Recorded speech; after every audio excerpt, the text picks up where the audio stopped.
Doctors, physician assistants, nurse practitioners, dentists, behavioral health providers, and our other staff at community health centers are many things: caregivers, educators, and advocates.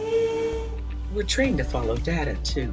We have long known the data behind the benefits of a healthy lifestyle. But there's other data called social determinants of health. They are the conditions where people are born, live, learn, work, and play that help determine health risk and overall health. And bring people who are passionate about resolving those things and putting them in this setting to do some good, because this is the front lines. We used to think that medical care was the major factor that influenced health. And so if we just optimized medical care, people would get to optimal health. Well, it turns out we were way off.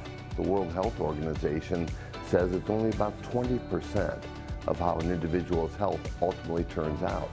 The other 80% are the social determinants of health. Things like racism, education, employment, housing, transportation, and access to food. I'm going to have to make a choice between paying the rent or paying for my medicine or paying for food. I don't have to worry about that, but many of my patients have to worry about that, and it's really challenging. There are several factors rolled up into yet another social determinant. More education typically leads to more job opportunities. Here's how community health centers address these social needs.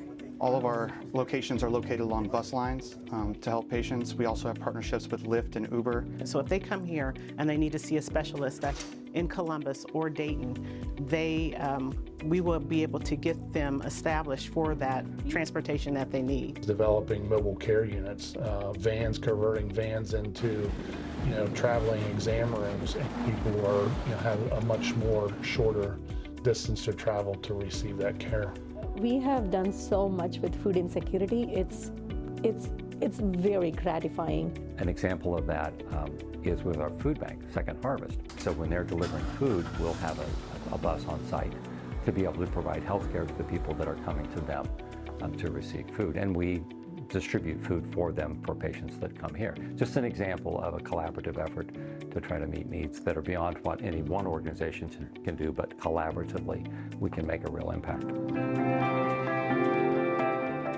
We have community health outreach workers that are working with our Health Care for the Homeless program and provide not only health care services, bring them in, give them their appointments, but while they're in the health center, they also try and connect them with employment if they're unemployed, or enroll them in the insurance that they're eligible for. At our health centers, we help our patients take ownership of their determinants and not allow the determinants to take ownership of them. Oh, yeah.